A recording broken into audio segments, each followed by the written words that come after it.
নমস্কাৰ বন্ধুসকল, মই এইখন ফেচবুক লাইভ জৰিয়তে আমাৰ দলীয় কৰ্মীখিনি আৰু অসমৰ জনসাধাৰণক ক'বলৈ বিচাৰিছোঁ যে বৰ্তমানৰ বাই ইলেকশ্যনৰ পিছত বহুতে চামগুৰি আৰু বিহালী সমষ্টি ৰাইজৰ ওপৰত বিশ্লেষণ কৰিছে। কিন্তু মই আৰু এখন চিটৰ ৰিজাল্ট চাই আমাৰ দলৰ কৰ্মীখিনিক শুভেচ্ছা দিবলৈ বিচাৰিছোঁ। সকলোৱে চকু দি আছিল চামগুৰি সমষ্টিৰ ওপৰত, বিহালী সমষ্টিৰ ওপৰত। মই কথা পাতিবলৈ বিচাৰিছোঁ ধলাই সমষ্টি সম্পৰ্কে। ধলাই সমষ্টিত এইবাৰ আমাৰ দলৰ ফলাফল যদিও আমাৰ বিচৰা মতে নাছিল, তথাপিও আগতকৈ যথেষ্ট ভাল হৈছে। আৰু এই ক্ষেত্ৰত মই বিশেষ আমাৰ বাৰাক ভেলী কংগ্ৰেছ, কাছাৰ জিলা কংগ্ৰেছ, কৰিমগঞ্জ জিলা কংগ্ৰেছ, হাইলাকান্দি জিলা কংগ্ৰেছ বিধায়কসকল, AICC তত্ত্বাৱধায়ক সম্পাদক পৃথ্বীৰাজ চাটে ডাঙৰীয়া সকলোকে মই শুভেচ্ছা দিবলৈ বিচাৰিছোঁ। আমাৰ প্ৰাৰ্থীগৰাকী ধ্ৰুৱজ্যোতি পুৰকায়স্থ ডাঙৰীয়া, তেওঁ চেষ্টা যে ভাল এটা চলালে, মই তাৰ বাবে তেওঁক মই মোৰ ফালৰ পৰা শুভেচ্ছা দিবলৈ বিচাৰিছোঁ। ধলাই সমষ্টি কিয় গুৰুত্বপূৰ্ণ? আহক আমি অলপ পূৰ্বলৈ যাওঁ। ধলাই সমষ্টি যদি আজিৰ পৰা আমি 2016 আমি দেখা পাওঁ, 16 আমি যদিও পৰাজিত হ'লোঁ, 16 আমাৰ পৰাজয় ব্যৱধান প্ৰায় 26,837, প্ৰায় 27,000 ব্যৱধানত আমি 2016 চনত পৰাজিত হ'লোঁ। আমাৰ ভোট শ্বেয়াৰ প্ৰায় 32% ভোট শ্বেয়াৰ আছিল। যেতিয়া আমি 2021 চনত আহিলোঁ, আমি মাৰ্জিন আমি কমাবলৈ সক্ষম হ'লোঁ। য'ত আগতে 16 চনত প্ৰায় 27,000 আছিল, মাৰ্জিন পৰাজয় ব্যৱধান কমি আহি প্ৰায় 20,000 ব্যৱধানত আমি আনিবলৈ সক্ষম হ'লোঁ। যদিও মই মানিছোঁ, স্বীকাৰ কৰিছোঁ, আমি পৰাজিত হ'লোঁ। আমাৰ ভোট শ্বেয়াৰ য'ত আগতে 32% আছিল, 21 চনৰ নিৰ্বাচনত ধলাই সমষ্টিত আমাৰ ভোট শ্বেয়াৰ হ'ল 41%, আৰু 27,000 মাৰ্জিনৰ আমি পৰাজয় মাৰ্জিনটো আমি 20,000 লৈ আনিলোঁ। মাত্ৰ 3 বছৰ পিছত, 21 চনৰ পিছত মাত্ৰ 3 বছৰৰ পিছত 24 চনত যেতিয়া বাই ইলেকশ্যন হ'ল, 24 চনৰ বাই ইলেকশ্যনত আমাৰ ভোট শ্বেয়াৰ প্ৰায় আমাৰ 43% লৈ আহিল। মই নিজে ইলেকশ্যন কমিশ্যন ৱেবছাইটত মই দেখিছোঁ। আৰু আমাৰ ভোটিং পাৰ্চেণ্টেজ আমাৰ, এক ছেকেণ্ড মই খুলি দিছোঁ, এয়া হ'ল আমাৰ ইলেকশ্যন কমিশ্যনৰ ৱেবছাইট। ইয়াত এনেকৈ টিপি দিলে খুলি আহে। চ' ইয়াত আমাৰ দেখা পাইছোঁ যে ধ্ৰুৱজ্যোতি পুৰকায়স্থ ইণ্ডিয়ান নেশ্যনেল কংগ্ৰেছ, আমাৰ ভোটিং পাৰ্চেণ্টেজ আগতে কিমান আছিলে? 21 চনত আছিল 41%, আৰু এইবাৰ 3 বছৰ পিছত 43% লৈ বাঢ়িলে। কিন্তু তাতকৈ আৰু গুৰুত্বপূৰ্ণ, যি পৰাজয় ব্যৱধান আজিৰ পৰা 3 বছৰ আগত ধলাইত প্ৰায় 20,000 ভোট আছিল, সেইটো এতিয়া নামি আহিল কিমানলৈ?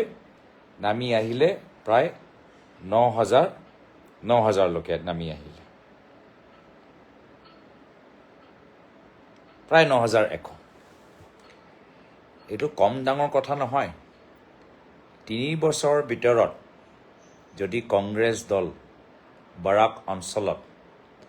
ধলাই সিটৰ ভিতৰত 20,000 ব্যৱধান 9,100লৈ টানি আনিব পাৰে তো মই ভাবোঁ যদি আমি চেষ্টা কৰোঁ আহাবাৰ আমাৰ জিকাটো নিশ্চিত আৰু সেইকাৰণে মই বাৰাক অঞ্চলৰ আমাৰ কৰ্মীখিনি নেতৃত্ব সকলোকে ক'বলৈ বিচাৰিছোঁ মন বেয়া কৰিব নালাগে আপোনালোকে যথেষ্ট কষ্ট কৰিলে চেষ্টা কৰিলে মই দুখিত যে মই নিজে তাত গৈ যাব নোৱাৰিলোঁ কিন্তু আপোনালোকৰ কষ্ট মই দেখা পাইছোঁ আপোনালোকৰ কষ্ট প্ৰতি মই শুভেচ্ছা জ্ঞাপন কৰিছোঁ আৰু অনাগত দিনত আৰু আগবাঢ়ি যাবলৈ আপোনালোকক বিনম্ৰভাৱে অনুৰোধ জনাইছোঁ এতিয়া আহোঁ বিহালীলৈ বহুতে আৰু স্বাভাৱিকভাৱে বহুতে বিহালীত গম পোৱা নাই বিশেষকৈ বিজেপি দলৰ ভিতৰত যে বিহালীলৈ বৰ্তমানৰ কংগ্ৰেছ দল কি ধৰণৰ এটা ইংগিত দেখা পাইছে যি ইংগিত আমাক প্ৰেৰণা দিছে মই তেওঁলোকৰ কাৰণে মই জনাবলৈ বিচাৰোঁ যে কিয়নো আমি যদিও বিহালী সমষ্টিত পৰাজিত হৈছোঁ এই পৰাজয়ৰ ভিতৰতো এটা আশা ৰেঙনি দেখা পাইছোঁ আৰু কাম কৰিবলৈ আৰু শক্তি পাইছোঁ মই তেওঁলোকক বুজাই দিবলৈ বিচাৰিছোঁ বিহালী সমষ্টি আমি যদি 2016 চনলৈ যাওঁ বিহালী সমষ্টিত 16 চনত আমাৰ ভোট শ্বেয়াৰ আছিল প্ৰায় 30% আৰু আমি প্ৰায় 23,000 ব্যৱধানত কংগ্ৰেছ দল বিহালী সমষ্টিত 2016 চনত পৰাজিত হয় তাৰপিছত যেতিয়া আহোঁ 2021 চনলৈ আমাৰ সেই সময়ত আমাৰ কংগ্ৰেছ দলৰ প্ৰাৰ্থীগৰাকী নাছিল আমাৰ কিছু বিৰোধী দলৰ মাজত চুক্তি হ'ল আৰু আমি সেই সময়ত CPI-ML দলক আমি সমৰ্থন জ্ঞাপন কৰিছোঁ CPI-ML দল সেই সময়ত তেওঁ 20% ভোট শ্বেয়াৰ পাইছিল আৰু প্ৰায় 22,000 ব্যৱধানত তেওঁ পৰাজিত হ'ল তো য'ত আমি 16 চনত প্ৰায় 23,000 ব্যৱধানত পৰাজিত হ'লোঁ কংগ্ৰেছ দল CPM দল এবাৰ একেলগে খেলিলে আৰু তথাপিও আমি প্ৰায় 22,000 ভোটত পিছ পৰি গ'ল অসম জাতীয় পৰিষদ দলে তেওঁ প্ৰাৰ্থী দিছিল তেওঁলোকৰ প্ৰাৰ্থী প্ৰায় 3% ভোট শ্বেয়াৰ পালে প্ৰায় 3,300 ভোট তেওঁলোকে লাভ কৰিবলৈ সক্ষম হ'ল তো এয়া আছিলে 2021 চনৰ ছবি য'ত বিজেপি দল প্ৰায় 23,000 ব্যৱধানত ওলাই আহিল এতিয়া মাত্ৰ 3 বছৰ পিছত বিহালী সমষ্টিৰ স্থিতি কি যে বিজেপি দলৰ ভোট শ্বেয়াৰ কমকৈ হ'লেও প্ৰায় 0.23% 0.23% কমিলে আৰু কংগ্ৰেছ দলৰ ভোট শ্বেয়াৰ আমি এবাৰ পালোঁ প্ৰায় 41% ভোট শ্বেয়াৰ প্ৰায় 41% ভোট শ্বেয়াৰ আৰু পৰাজয় ব্যৱধান 23,000 পৰা 9,000লৈ আনিবলৈ সক্ষম হ'ল তৃতীয় শক্তি আছিল অসম সন্মিলিত মৰ্চা আছিল তেওঁলোকে প্ৰায় 5% ভোট শ্বেয়াৰ পাইছে এয়া হ'ল CPI-ML দল আৰু আম আদমি পাৰ্টি দলৰ প্ৰাৰ্থীগৰাকী আছিল তেওঁ প্ৰায় 1% ভোট শ্বেয়াৰ পাইছে তো যদি আমি চাওঁ বিহালী সমষ্টিত এতিয়া কিয় আমি কৈছোঁ যে আমি কাম কৰিবলৈ আৰু উৎসাহ পাইছোঁ যে য'ত আমি যোৱা নিৰ্বাচনত আজিৰ পৰা 3 বছৰ আগত কংগ্ৰেছ CPI-ML দল সকলোৱে মিলি মাত্ৰ 20% ভোট শ্বেয়াৰ পালে আমি 3 বছৰৰ ভিতৰত সেই 20% ভোট শ্বেয়াৰ অকলে কংগ্ৰেছ দলে ডাবল কৰি দিলে দুগুণ বৃদ্ধি কৰিলে 20% পৰা 41% আনিলে আৰু পৰাজয় মাৰ্জিন য'ত আগতে 23,000 আছিল আমি 9,000 লৈ আনিব পাৰিলোঁ। বেহালী যি সমষ্টিত আদিবাসী মানুহ বেছিভাগ আছে, গোৰ্খা নেপালী মানুহ বেছিভাগ আছে, অসমীয়া মানুহ আছে, প্ৰত্যেক সম্প্ৰদায়ৰ মানুহবোৰ আছে, অনুসূচিত জাতিৰ মানুহ আছে, মিচিং, বড়ো, কাৰ্বি মানুহ আছে, মাইনৰিটি মানুহবোৰ আছে। তাত আমি কংগ্ৰেছ দলে দেখাই দিছোঁ যে আমি কষ্ট কৰিলে কম সময়ৰ ভিতৰত আমি বহুত পৰিস্থিতি সলনি কৰিব পাৰোঁ। এই বাৰ্তা বিজেপি দলে নিবিচাৰে যে কংগ্ৰেছ দলে বুজি পাওক। কিন্তু মই এই ফেচবুক লাইভ যোগেদি কংগ্ৰেছ দলৰ কৰ্মীখিনিক ক'বলৈ বিচাৰোঁ যে যদি বিহালী আৰু ধলাইত এই দুয়োটা সমষ্টিত কম সময়ৰ ভিতৰত আমি 20,000 25,000 ব্যৱধান আমি 9,000 টানিব পাৰোঁ, তেতিয়াহ'লে আমি প্ৰত্যেক সমষ্টিত য'ত আমাৰ দলীয় অৱস্থা ভাল নহয় আমি এনেদৰে ভাল ফলাফল আনিব পাৰোঁ। য'ত আমাৰ ভাল, য'ত আগতে আমাৰ বিধায়ক আছিল সেইখিনিতো আমি ভাল কৰিমেই, কিন্তু কৈছোঁ কি য'ত যি সমষ্টিত আমি বহুত বছৰৰ পৰা আমি জিকা নাই, বিজয় লাভ কৰা নাই, কংগ্ৰেছৰ ভেটি আগতে দুৰ্বল আছিল, অলপ কষ্ট কৰিলে কম সময়ৰ ভিতৰত যথেষ্ট ফলাফল ভাল হ'ব পাৰে। বিহালী সমষ্টিত মই নিজে লাগিছিলোঁ, কিন্তু ধলাইতো মই ক'বলৈ বিচাৰোঁ য'ত মই সময় দিব পৰা নাই, তাতো যে আমি সকলোৱে মিলিজুলি আমি কামখিনি কৰিলোঁ, মই ৰিজাল্ট আমি ভাল আনিব পাৰিছোঁ। মই ধলাই সমষ্টিৰ প্ৰতিও মই কৰ্মীখিনিৰ প্ৰতি মই উৎসাহ মই দিবলৈ বিচাৰোঁ আৰু আগবাঢ়ি যাবলৈ অনুৰোধ জনালোঁ। কথা সহজ সৰল। আজিৰ তাৰিখত আমি সকলোৱে প্ৰত্যেক গাঁৱৰ ভিতৰত আমি সোমাব লাগিব। এয়াই মই ভাবিছিলোঁ আমাৰ মূল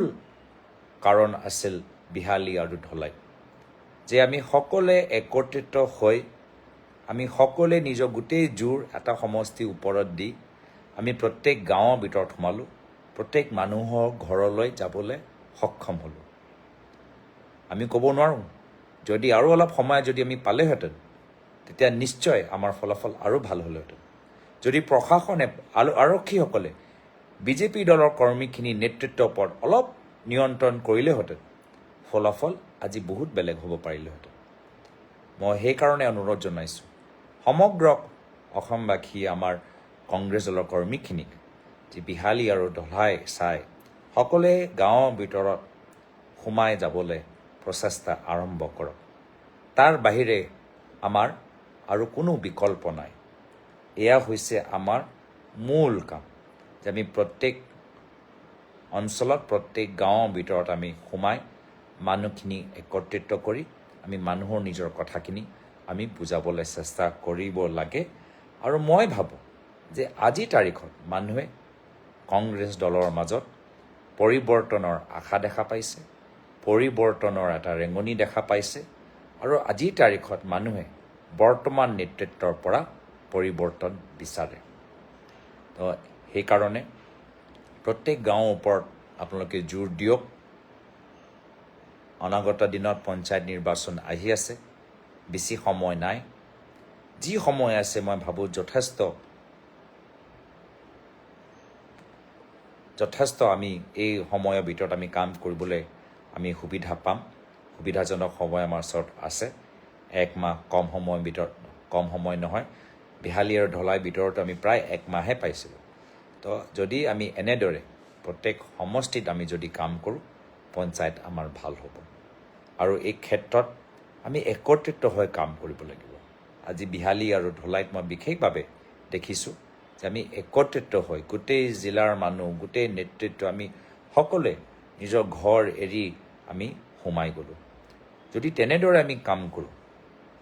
মই ভাবোঁ আমাৰ গাঁৱৰ ভিতৰত আমাৰ সম্পৰ্ক ৰাইজৰ লগত আৰু বৃদ্ধি পাব। তো এইখিনিয়ে কথা মই ক'বলৈ বিচাৰিলোঁ। আজিৰ তাৰিখত বহুতে ফেচবুক যোগেদি বুজি পোৱা নাই যে আমি বিহালী লৈ আজি কংগ্ৰেছ দলে ইমান চৰ্চা কিয় কৰিছে। আজি তেওঁলোকক আমি বুজাবলৈ বিচাৰিছোঁ। আৰু ধলাই সমষ্টি, যি সমষ্টিলৈ কোনো চৰ্চাই কৰা নাই, ধলাই সমষ্টি সম্পৰ্কেও মই বহলাই ৰাইজৰ মাজত লৈ যাবলৈ বিচাৰোঁ। মই আশা কৰোঁ যে সকলোৱে মোৰ কথাখিনি শুনিলে, আৰু যদি মোৰ কথাত ক'ৰবাত থাকি গ'ল নিশ্চয় দুটা সমষ্টিত বঙাইগাঁও চিডলিত আৰু কৰিবলগীয়া আছে মই সেইখিনিও আমাৰ দলৰ হিচাপে আমাৰ সামূহিক দায়িত্ব যে বঙাইগাঁও চিডলি আমি কেনেদৰে আগবাঢ়ি যাওঁ সামগ্ৰীত আমি দেখা পালোঁ যে কেনেদৰে প্ৰশাসনক ব্যৱহাৰ কৰা গ'ল কেনেদৰে আৰক্ষীসকলক ব্যৱহাৰ কৰা গ'ল বিভিন্ন সময়ত আমাৰ প্ৰদেশ কংগ্ৰেছৰ সভাপতি ভূপেন ডাঙৰীয়াই আৰক্ষীসকলৰ একপক্ষ ভূমিকাৰ ওপৰত নিজৰ মন্তব্য প্ৰকাশ কৰিছে আমাক এইখিনিও কথা আমি ভিতৰত আমি আলোচনা কৰিম দলৰ নেতৃত্বৰ লগত আলোচনা কৰিম আৰু ৰাইজৰ ওচৰত গৈ ৰাইজৰ কি সমস্যা সেই সমস্যাবোৰ আমি আৰু ভালদৰে প্ৰকাশ কৰিবলৈ চেষ্টা কৰিব লাগে এটা বিশেষকৈ বিহালীত মই মাত্ৰ এটাহে কথা মুখ্যমন্ত্ৰী হিমন্ত বিশ্ব শৰ্মা ডাঙৰীয়াক জনাবলৈ বিচাৰোঁ মুখ্যমন্ত্ৰী মহোদয় আপুনি বিহালীত গৈ ক'লে যে চৰকাৰ আপোনালোকৰ মুখ্যমন্ত্ৰী আপুনি হৈ থাকিব বিজেপি বিধায়ক যদি জিকে বিহালী সমষ্টি ৰাইজৰ ৰাস্তাখিনি আপোনালোকে কৰি দিব সেইটোৱে মই আপোনালোকক অনুৰোধ জনাইছোঁ যে বিহালী সমষ্টি ৰাস্তাবোৰ যথেষ্ট বেয়া হৈ গৈছে আসাম অৰুণাচল সীমান্ত অঞ্চলৰ ৰাস্তাবোৰ যথেষ্ট বেয়া তিনিখুটি অৰুণাচল অঞ্চলত যিখিনি অৰুণাচলৰ লগত যিখিনি গাঁওবোৰ আছে তাত আংগনবাড়ী কেন্দ্ৰ নাই বিহিমাৰীত এনেকুৱা মিচিং গাঁওবোৰ আছে য'ত সন্ধিয়া সময়ত লাইট নাই ৰাইজে বিজেপি দলটোক ভোট দিছে ময়ো বিজেপিৰ দলক শুভেচ্ছা জ্ঞাপন কৰিছোঁ দিগন্ত ঘাটৱাল ডাঙৰীয়াক মই শুভেচ্ছা জ্ঞাপন কৰিছোঁ কিন্তু আশা কৰোঁ যে যি প্ৰতিশ্ৰুতি বিজেপি দলৰ নেতাসকলে নিৰ্বাচনৰ সময়ত দিলে সেই প্ৰতিশ্ৰুতি তেওঁলোকে আখৰে আখৰে পালন কৰিব অসম অৰুণাচল সীমান্তৰ অঞ্চলৰ আশাকৰ্মীখিনিক সহায় কৰক আংগনবাড়ী কেন্দ্ৰখিনি ভাল কৰক মিচিং গাঁও বড়ো গাঁও কাৰ্বি গাঁৱৰ ৰাস্তাখিনি ভাল কৰক লাইটৰ ব্যৱস্থা কৰক বেডিটিত ট্ৰেইন ষ্টপেজ নাই আপোনালোকে বাৰম্বাৰ কৈ থাকে ডাবল ইঞ্জিন চৰকাৰ কেন্দ্ৰত আপোনালোকৰ চৰকাৰ বেডিটিত আপোনালোকে ট্ৰেইন ৰখোৱা এটা ব্যৱস্থা কৰক ইণ্টাৰচিটি ৰখোৱা এটা ব্যৱস্থা কৰক হাতী সমস্যা যথেষ্ট আছে পাহাৰৰ কেনেদৰে জংঘল নাইকিয়া হৈ গৈছে তাৰ বাবে কিবা এটা গুৰুত্বপূৰ্ণ পদক্ষেপ লওক হাতী সমস্যাৰ ওপৰত আপোনালোকৰ চৰকাৰ এটা ভাল পদক্ষেপ লওক সকলোৱে আপোনালোকক সমৰ্থন জনাব আৰু এটা কথা মই জনাবলৈ বিচাৰোঁ বহুত আপোনালোকৰ নেতাসকল মন্ত্ৰীসকল সাংসদসকল বহুতে ক'লে যে যি মহিলাসকলে গছপুলি ৰোৱাৰ বাবে 10,000 টকা পোৱা নাই তেওঁলোকে 2-3 সপ্তাহ পিছত 10,000 টকা পাব এতিয়া সেইখিনি কথা সঁচা না সেইখিনি কথা মিছা মই আশা কৰোঁ যে সেইখিনি কথা সঁচা আছে মই আশা কৰোঁ যে এই 10,000 টকা যে আপোনালোকে ৰাইজক দিমকৈ আপোনালোকে ভোট ল'লে সোনকালে ৰাইজক 10,000 টকা দিয়াৰ মহিলাসকলক বিশেষকৈ এই 10,000 টকা তেওঁলোকৰ একাউণ্টৰ ভিতৰত সোমাব আৰু বিহালী সমষ্টিত নহয় সমগ্ৰ অসমৰ ভিতৰত মহিলাসকল ওলাই আহি গছ পুলি ৰুলে আৰু এটাই আশাত ৰুলে যে তেওঁলোকে 10,000 টকা পাব যিহেতু চৰকাৰৰ এইটো প্ৰতিশ্ৰুতি আছিল তো চৰকাৰে অসমৰ মহিলাসকলক আৰু বিশ্বাসঘাতক এই ব্যৱহাৰ জৰিয়তে অপমানিত কৰিব নালাগে যদি কিবা এটা কথা দিছে কথা ৰাখিবও লাগে তো মাত্ৰ বিহালী সমষ্টিৰ ভিতৰত নহয় সমগ্ৰ অসমবাসীৰ মহিলাসকলক যি কথা দিছিল সেই কথাখিনি ৰাখক আৰু কম সময়ৰ ভিতৰত কৰক এইটোৱে হ'ল আমালোকৰ দায়িত্ব যদিও আজি তাৰিখত আমাৰ দলৰ বিধায়ক এইকেইটা সমষ্টিত নাই কিন্তু বিৰোধী দল হিচাপে আমি বৰ্তমান চৰকাৰৰ